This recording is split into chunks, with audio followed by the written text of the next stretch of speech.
மாரடைப்பால் உயிரிழந்த சேந்தமங்கலம் திமுக எம்எல்ஏ பொன்னுசாமியின் உடல் 21 குண்டுகள் முழங்க அடக்கம் செய்யப்பட்டது. அந்த காட்சிகளை பார்க்கலாம்.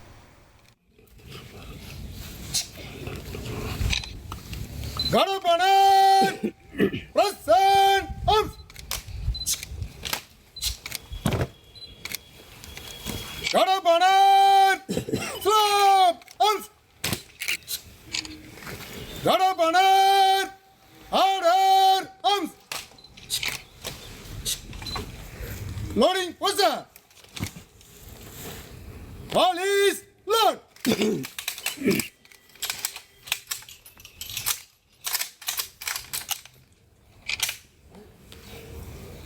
Ball is present. Ball is fire. Ball is reload.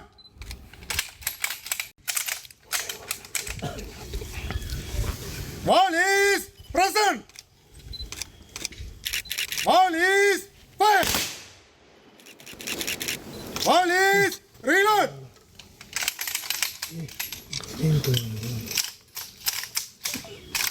Sir mobile எடுக்காதீங்கண்ணே.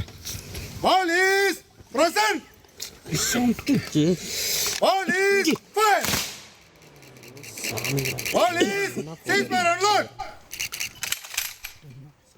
கூடுதல் விவரங்களோடு இணைகிறார் நமது செய்தியாளர் ஸ்ரீதர். வணக்கம் ஸ்ரீதர். திமுக எம்எல்ஏவின் இறுதி சடங்கில் யாரெல்லாம் பங்கேற்றார்கள்? முழு விவரங்கள்.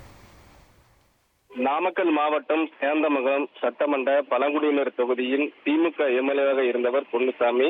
இவருக்கு நேற்று அதிகாலை நெஞ்சுவலி ஏற்பட்டதை அடுத்து அவர் குடும்பத்தினர் நாமக்கல்லில் உள்ள தனியார் மருத்துவமனையில் அனுமதித்தனர்.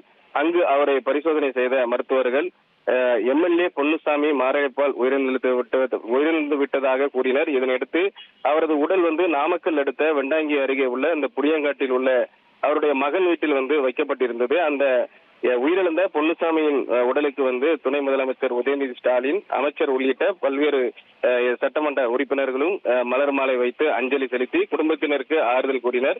இதனையடுத்து அந்த பொன்னுசாமியின் உடல் சொந்த ஊரான இந்த கொல்லிமலை எல்லைக்கிராய்பட்டி கிராமத்தில் உள்ள அவரது தோட்டத்தில் இறுதி அடக்கம் செய்ய கொண்டு செல்லப்பட்டு அங்கு முறைப்படி அவருக்கு காரியங்கள்லாம் முடிவடைந்த நிலையில அவரது உடலுக்கு திமுக கொடியை பொருத்தப்பட்டது.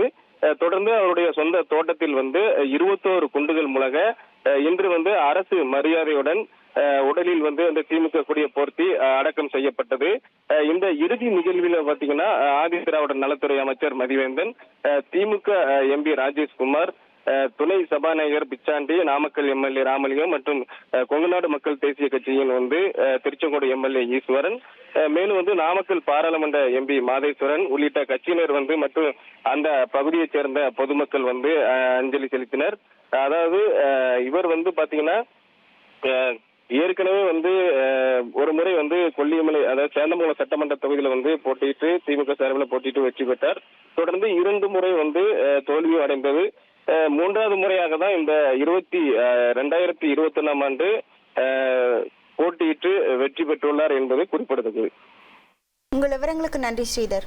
உங்கள் தந்திவன் தொலைக்காட்சியில் தெனாலிராமன் தினமும் மாலை 6 மணிக்கு காண தவறாதீர்கள்.